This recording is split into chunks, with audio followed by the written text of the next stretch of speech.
হিমন্তক মুখ্যমন্ত্ৰিত্ব খাল খান্দি জখিনী চপালে মোদীয়ে ভাৰত চৰকাৰলৈ ৰাষ্ট্ৰসংঘৰ জাননী মুছলমানৰ ওপৰত বিজেপিৰ অত্যাচাৰ কিয় নমস্কাৰ নিউজ অন নৰ্থ ইষ্টৰ আজিৰ এই প্ৰতিবেদনলৈ আপোনাক স্বাগতম আপুনি চাই আছে দেশৰ এটা অগ্ৰণী নিৰ্ভীক নিৰপেক্ষ আৰু বহুভাষিক চেনেল নিউজ অন নৰ্থ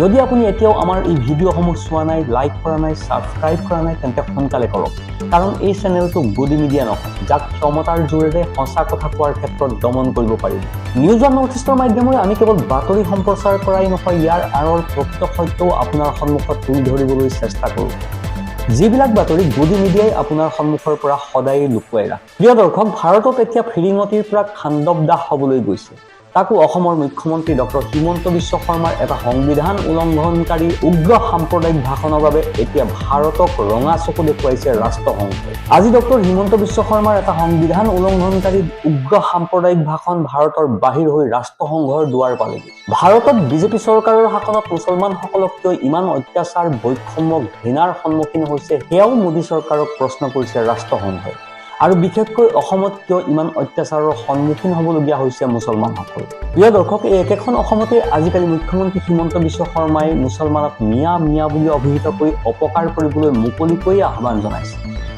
এয়াই সংবিধানৰ নামত শপত লোৱা এগৰাকী মুখ্যমন্ত্ৰীৰ ৰাজহুৱা ভাষ্য প্ৰিয় দৰ্শক মই পাছত কম ৰাষ্ট্ৰসংঘই এই বিষয়ত মোদী চৰকাৰক আৰু কি প্ৰশ্ন কৰিছে কিন্তু তাৰ আগতে মই আপোনাক এটা দৃশ্য দেখুৱাব বিচাৰিছো আপোনাৰ মনত আছেনে 3 দিন পূৰ্বে অসমৰ মুখ্যমন্ত্ৰী হিমন্ত বিশ্ব শৰ্মাই এটা বক্তব্য দিছিল যিমান পাৰে মিয়াক হাৰাশাস্তি কৰক আৰু যদি কোনো মুছলমানৰ ৰিক্সাৱালাৰ ভাড়া 5 টকা হয় তেন্তে তেওঁ 4 টকা দিয়ক যাতে তেওঁ অসম এৰি যাবলৈ বাধ্য হয় আৰু বিশ্বাস কৰক অসমৰ ৰাইজে ইতিমধ্যে ঠিক তেনেকুৱাই কৰিবলৈ আৰম্ভ কৰিছে এটা ভিডিঅ' প্ৰকাশ হৈছে য'ত এগৰাকী ছোৱালীয়ে মুছলমান ৰিক্সাৱালাজনক মাত্ৰ 4 টকাহে দি কৈছে অসমৰ মুখ্যমন্ত্ৰীয়ে নিজেই কৈছে যে মুছলমান ৰিক্সাৱালাক 4 টকাহে দিবলৈ মাত্ৰ এই দৃশ্যটো চাওক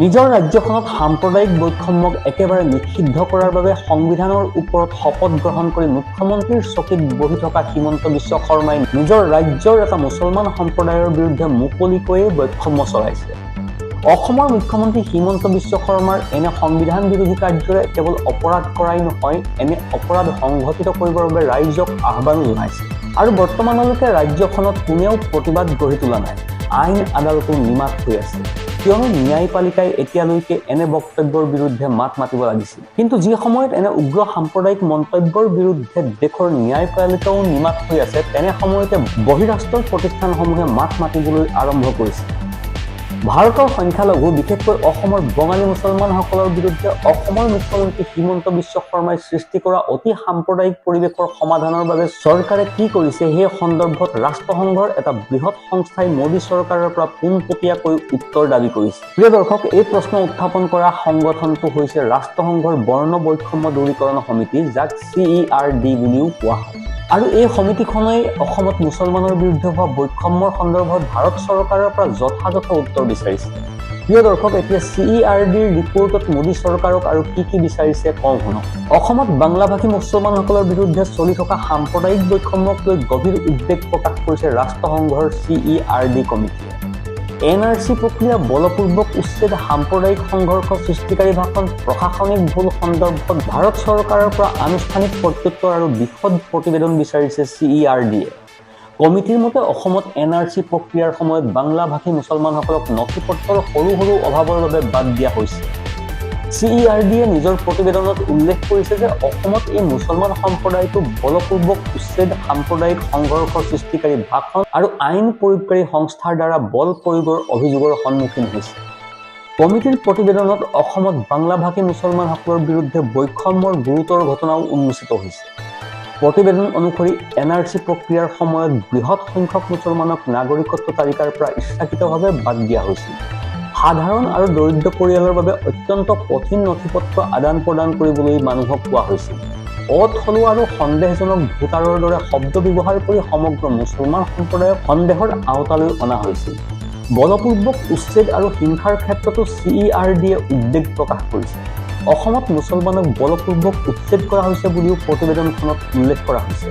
হাজাৰ হাজাৰ পৰিয়ালক ঘৰৰ পৰা আঁতৰাই দিয়া হৈছে, য'ত আটাইতকৈ বেছি ক্ষতিগ্ৰস্ত হৈছে মুছলমান সম্প্ৰদায়। তদুপৰি CERDয়ে সাম্প্ৰদায়িক সংঘৰ্ষ সৃষ্টিকাৰী ভাষণ, হিংসাকাণ্ড আৰু কিছুমান ক্ষেত্ৰত আৰক্ষীয়ে বল প্ৰয়োগৰ বিষয়েও গুৰুতৰ উদ্বেগ প্ৰকাশ কৰিছে।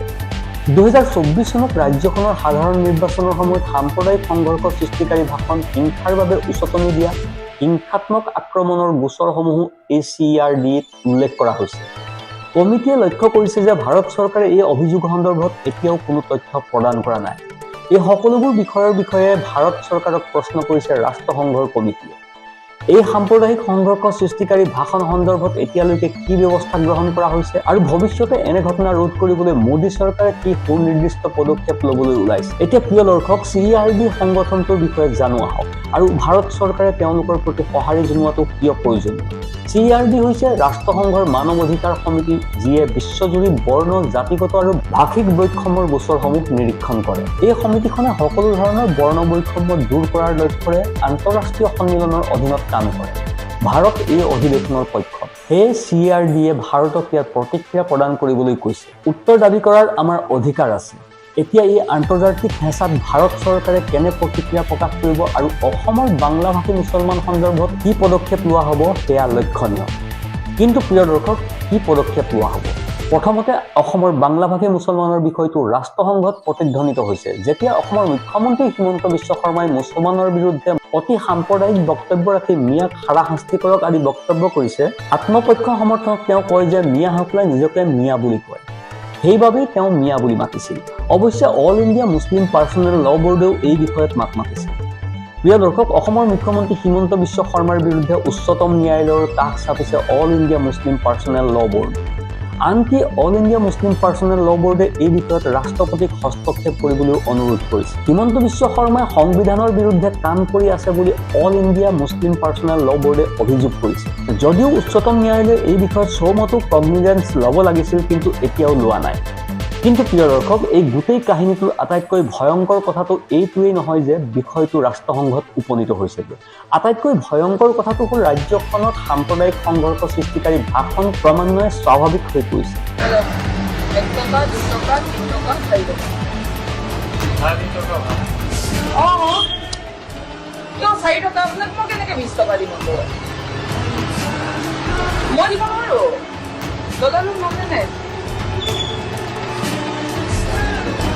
কি আমি কি কম, মুখ্যমন্ত্ৰী ডাঙৰীয়াই কৈ আছে দেখোন 4 টকা দিবৰ কাৰণে।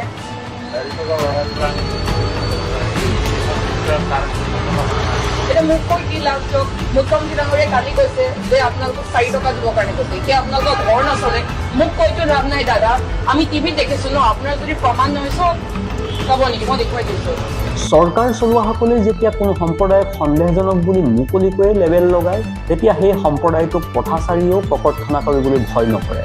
ৰাষ্ট্ৰসংঘৰ এই জাননী কেৱল চৰকাৰৰ বাবেই নহয়, সমাজৰ বাবেও এক সতৰ্কবাণী। প্ৰিয় দৰ্শক, কাৰণ ইতিহাসে সাক্ষ্য দিয়ে, যেতিয়া সাম্প্ৰদায়িক ঘৃণা নীতিত পৰিণত হয় তেতিয়া মানৱতাৰ পতন ঘটে। কিন্তু আমাৰ দেশত এই মানৱতা হেৰুৱাই পেলোৱাৰ প্ৰতিধ্বনি এতিয়া বিদেশত শুনা গৈছে, তাতো প্ৰশ্ন উত্থাপন হৈছে। গতিকে প্ৰিয় দৰ্শক, এতিয়া এই বিষয়ত ইয়াৰ পাছত কি হ'ব সেয়া হ'ব লক্ষণীয়। এই সমগ্ৰ বিষয়টোৰ ওপৰত আপোনাৰ মতামত কি অনুগ্ৰহ কৰি কমেণ্টত জনাব। ভিডিঅ'টো ভাল লাগিলে লাইক আৰু শ্বেয়াৰ কৰিব। আপোনাৰ বাবে এইটো 1 ছেকেণ্ডৰ কথা, কিন্তু আমাৰ বাবে ই আটাইতকৈ ডাঙৰ শক্তি আৰু উৎসাহ। আপোনাৰ সহযোগিতাই আমাক সত্য উদ্ঘাটনৰ ক্ষেত্ৰত বহু সাহস যোগায়। তলৰ কমেণ্ট ছেকশ্যনত আপোনাৰ মনৰ কথা শ্বেয়াৰ কৰিব, কাৰণ আপোনাৰ কণ্ঠই হৈছে আমাৰ মূল শক্তি। Bureau' report, news 1।